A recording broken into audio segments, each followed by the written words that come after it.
Max Verstappen won his third race in a row in Spain, but there was widespread action in an interesting race. So here are my driver ratings for the Spanish Grand Prix. We'll kick things off with George Russell, who gets a 4.5. The Mercedes driver delivered a top performance on Sunday, moving forward 9 places. Even if his qualifying was messy, he was still the standout performer this weekend.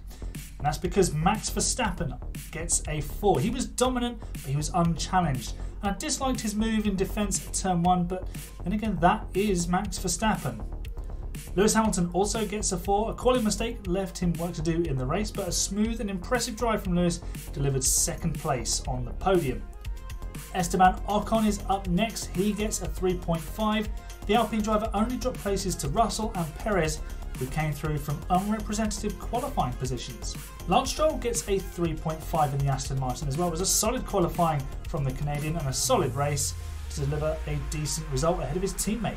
McLaren's Lando Norris gets a 3. It was a superb qualifying for third on the grid, but that turn 2 contact with Hamilton's Mercedes wrecked his race. His rating is mostly for his qualifying performance. Alfa Romeo's Zhou Guanyu also gets a 3. He's utterly outperformed Bottas and earned 2 solid points for the team. A really good drive from the Chinese driver. Sergio Perez gets a 2.5. It was another disastrous weekend for his fast fading title hopes, but his race recovery was pretty decent. Carlos Sainz gets a 2.5 as well. The front row result in qualifying was good and he edged ahead into turn 1 even though he couldn't make the move stick. That said, he never had the pace to fight truly for a podium. Fernando Alonso gets a 2.5. It wasn't the home race he was hoping for. An error in qualifying caused damage, which made the podium unlikely. And then the Aston Martin generally lacked race pace as well.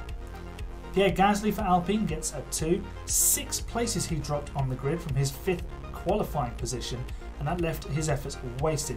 And he can bear some blame for that, as can the team, but a solid enough recovery, having dropped to 15th in the opening couple of laps. Oscar Piastri also gets a 2. He did fall back from a top 10 grid slot, which was a shame. Nico Hülkenberg gets a 2. He just reversed his way out of the top 10 as Haas struggled with tyre wear. Yuki Tsunoda also gets a 2. His 5-second penalty was deserved because I don't think that sort of defence should be allowed in Formula One. Nick De Vries, his teammate, gets a 2 as well. De Vries actually outqualified Tsunoda, and that was as good as it got as he fell back in the race. Alex Albon in the Williams gets a 2. It was never really attracted Williams or Albon to shine. And Logan Sargent also gets a 2. Again, just hampered by the car's lack of downforce, and there's still plenty of learning happening in that car. Charles Leclerc gets a 1.5 for an utterly awful weekend. Valtteri Bottas also gets a 1.5.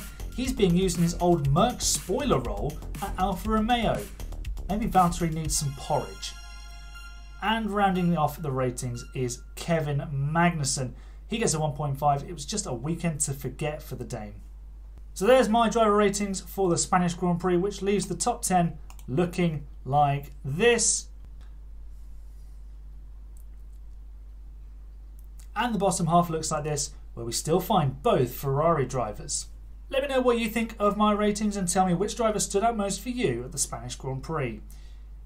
If you enjoyed the video, give it a like, share if you really enjoyed it, subscribe for more Grand Prix content, and thanks very much for watching.